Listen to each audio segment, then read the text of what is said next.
اولاد میں ایک بزرگ تھے تو درزیوں کا کام کرتے تھے. اللہ کے نبی حضرت ادریس علیہ السلام بھی درزیوں کا کام کرتے تھے. خوش ہوئے نا بات سن کے؟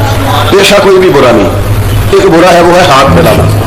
اس کے علاوہ کوئی پیشہ برا یہ برا نہیں, یہ ہاتھ پھیلانا برا ہے. حضرت شیخ محمد بن حسن کہتے ہیں کہ وہ بزرگ جو تھے نا, امام غزالی نے لکھا ہے, وہ درزیوں کا کام کرتے تھے. تو اس زمانے میں نا کھوٹا سکہ بھی کبھی کبھی آ جاتا تھا. کھوٹا سکہ پرانے لوگوں کو تو پتا ہوگا, چلو نوجوانوں کو بتا دیتا ہوں. چاندی کے سکے ہوتے تھے تو اوپر سے جب وہ گھس جاتا تھا نا نمبر, تو اس کو کہتے تھے اب کھوٹا ہو گیا. کیوں جی بزرگوں ایسے ہی ہے, وہ گھس جاتا تھا تو کہتے تھے سکہ, تو وہ چلتا نہیں تھا کہیں بھی. تو وہ بابا جی کی دکان مشہور ہو گئی تھی کہ وہاں کھوٹے سکے بھی چل جاتے, لوگ دے آتے تھے کھوٹے سکے.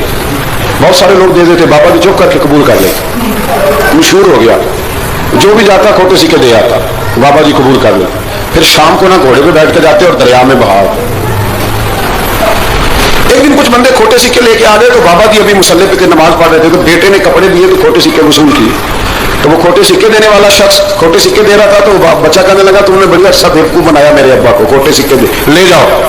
کہنے لگا تمہیں واقعی نہیں پتا چلتا کھوٹے ہیں؟ کہا ابا جی کا نہیں مجھے پتا, پر مجھے تو پتا ہے نا. اور میرا ابا شام کو کھول کے دیکھتا ہے تو پھر جو کھوٹے کھوٹے ہوتے ہیں انہیں دریا میں بہا کے آتا ہے, لے جاؤ اپنے. اتنی دیر میں بزرگ نماز سے فارغ ہوئے, کہنے لگے نہیں نہیں بیٹے رکھ لے, کھوٹے رکھ لے. سننا بات, کہا جناب کیوں؟ فرمانے لگے میں کھوٹے اس لیے رکھ لیتا ہوں کہ لوگوں نے پیسوں میں ملا کے دوسروں کو بھی تو دینے ہیں نا, تو میں چاہتا ہوں چلو باقی لوگ نقصان سے بچ جائیں, ہمارا تو گزارا ہو ہی رہا ہے, باقی لوگ نقصان سے بچ جائیں. اور فرمایا پھر میں شام کو جا کے دریا میں ڈال کے آتا ہوں کہ کہیں میری اولاد بھی ان کو آگے نہ چلا دے. میں چاہتا ہوں کہ اور لوگ اس کام سے بچ جائیں. درویش کہتے ہیں کہ جب اس بابے کا آخری وقت آیا نا, تو جو اس نے جملہ کہا میرا کلیجہ پھٹ گیا. آخری وقت جو اس نے دعا مانگی تو فرماتے ہیں میرے اندر وجد اور کیف کی صورت پیدا ہو گئی. فرماتے ہیں ان بزرگوں نے اپنے آخری وقت دعا مانگی, اے اللہ میں نے ساری زندگی کھوٹے سکے قبول کیے تاکہ تیرے بندے شر سے بچ جائیں, تو یا اللہ تو بھی اس کھوٹے سکے کو قبول فرما. اللہ میں نے کھوٹے سکے قبول کیے, کھوٹے, تاکہ تیرے بندے تکلیف سے بچ جائیں. تو مالک میں بھی کھوٹا ہی ہوں, اللہ تو بھی اس کھوٹے کو قبول فرما لے. اور یہ دعا مانگ کے نا تو کبھی روتے کبھی ہنسے. لوگوں نے کہا کیا ہوا؟ کہتے ہیں لگتا ہے رب نے کھوٹا سکہ قبول فرما لیا. لگتا ہے کہ اللہ نے کھوٹا سکہ قبول. لوگوں کو تکلیف سے بچائیں. ہمارا وجود یارو مطلب کیا ہو جائے گا 2 منٹ کے لیے سمجھ لیں کیا ہو جائے. یعنی اگر آپ بڑے غصے سے باہر آئے اور پاپڑ بیچنے والے پہ آپ نے غصہ نکال دیا سارا, میں رات کی ڈیوٹی کر کے آیا ہوں, تھکا ہوا ہوں, اور تو پاپڑ بیچنے آ گیا, تم لوگ بڑے نالائق ہو, بدتمیز ہو. آپ نے یہ سخت جملے کہہ دیے, چپ کر کے وہ آدمی معذرت کر کے گزر گیا. وہ تو سارا دن پریشان رہے گا نا کہ میری غریبی کا مذاق ہوا. مطلب ہو کیا گیا, ہوا کیا اگر اس نے کوئی بات کر لی. اعلیٰ حضرت فاضل بریلوی کے خلیفہ تھے لاہور میں, سید ابو البرکات شاہ صاحب رحمۃ اللہ تعالیٰ علیہ. تو رات کو ایک شخص تراویح کے بعد حضرت سویا کرتے تھے. بہت سارے لوگ تو سو ہی نہیں پاتے رمضان کی راتوں میں, سو ہی نہیں پاتے, میں خود نہیں سو پاتا. اب تراویح سے اگر آپ 10:30 فارغ ہوئے تو 2 بجے اگر آپ کو دوبارہ اٹھنا ہے تو بیچ میں آپ کو کیا ملے گا؟ اگر آپ نے کچھ پڑھنا پڑھانا ہے, صبح درس دینا ہے, تو پھر تو آپ کے لیے بڑا اور یہ خاصا مشکل کام ہے, یہ خاصا مشکل کام ہے. آپ یقین کریں چند تفصیلیں دیکھتے ہیں تو ٹائم بہت زیادہ ہو جاتا ہے. وہ پھر آگے سننے والوں پہ بھی ڈپینڈ کرتا ہے ان کے مزاج مبارک کس طرح کے. سید صاحب رحمۃ اللہ علیہ نا عشاء کی نماز کے بعد تراویح پڑھ کے تو کچھ عبادت کی, کچھ مطالعہ کیا, صبح درس دینا تھا, تو تھوڑی دیر کے لیے بوڑھے آدمی تھے, تھک گئے, کچھ سو گئے. ایک بندہ نا کہیں گیا ہوا تھا تو واپس آیا تو اس نے دروازے پہ دستک دی. تو سید صاحب کے بیٹے تھے, بخاری شریف کی شرح لکھی, بڑے عالم تھے, سید محمود رضوی صاحب رحمۃ اللہ. رضوی صاحب کہتے میں نے دروازہ کھولا, میں نے کہا ہاں جی بولو. کہنے لگا جی میں نے سید صاحب سے ملنا ہے. مفتی اعظم پاکستان تھے, وہ لاہور میں حزب اللہ ناف ادارہ تھا, سید ابو البرکات صاحب. میں نے حضرت صاحب سے ملنا ہے. تو کہا کوئی حکم ہو تو مجھے نہیں, میں نے انہیں سے ہی ملنا ہے, یہ بھی بڑا مسئلہ ہوتا ہے, میں نے انہیں سے ہی ملنا ہے. چلو ٹھیک ہے جی انہیں سے مل لو. تو کہتے اتنی دیر میں نا سید صاحب بھی اٹھ کے آ گئے. محمود کون آیا؟ تو اس نے کہا حضور میں آپ کا ایک عقیدت مند ہوں, تو میں کہیں گیا ہوا تھا تو ابھی واپس آیا ہوں, تو مسئلہ میں کئی دفعہ پوچھنا کرتا ہوں تو بھول جاتا ہوں, ذرا بات کی نزاکت کو دیکھنا, بھول جاتا ہوں. تو یاد آیا تھا تو میں نے کہا چلو ابھی پوچھ آتا ہوں, گزر رہا تھا یہاں سے, میں پوچھو. کہنے لگا جی پوچھنا یہ تھا کہ جس نے فرض جماعت کے ساتھ نہ پڑھے ہوں رمضان میں تو کیا وطر جماعت سے پڑھ سکتا ہے؟ مسئلہ پوچھنا تھا.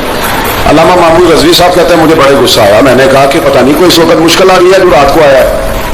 کسی وقت انسان رات کو طلاق دے بیٹھتا ہے, کوئی ایسی بات ہو جاتی ہے تو عالم کے دروازے پر, یہ تو عام سا مسئلہ ہے, سویرے میں پوچھ لیتا. اتنی تکلیف دی اس نے, کتنی بڑی اذیت ہے.